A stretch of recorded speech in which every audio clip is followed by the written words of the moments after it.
Hello and welcome to my little series about the modal verbs. So, I'm Rune Robinson and I'll be your language teacher today. Let's talk about a modal verb that people tend to forget about. Which modal verb does nobody ever use? Yes, that is this one, BURDE. Right, BURDE. When to use it, what's the function of it? Many of my students, they try to translate it and that does not really go well at all. It's difficult. Like, should translation?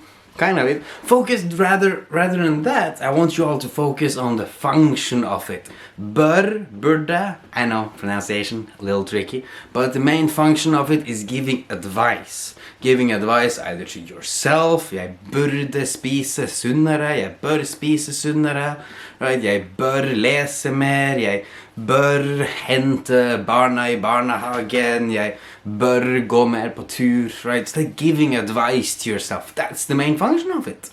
Very practical too, and it makes life so much easier.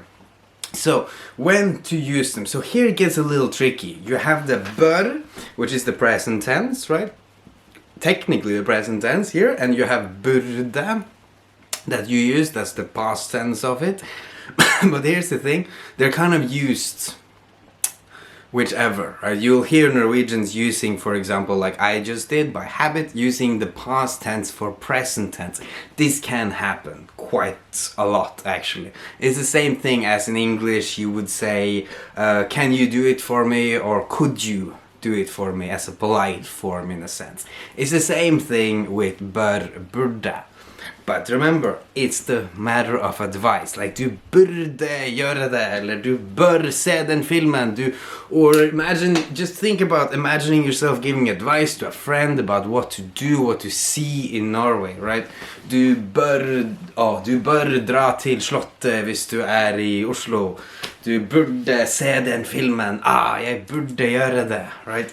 Remember, the modal verbs here, burde, takes the infinitive after it without the o. Just straight out. The pronunciation, I know the can be weird to pronounce. I'll try to do a separate video about how to make those Norwegian sounds. I know it can be a little bit tricky. But yeah, think about it. Function of giving advice. That's simple. Focus in on that and it'll become very clear for you when to use that specific modal verb. Thank you so much. Thanks for watching.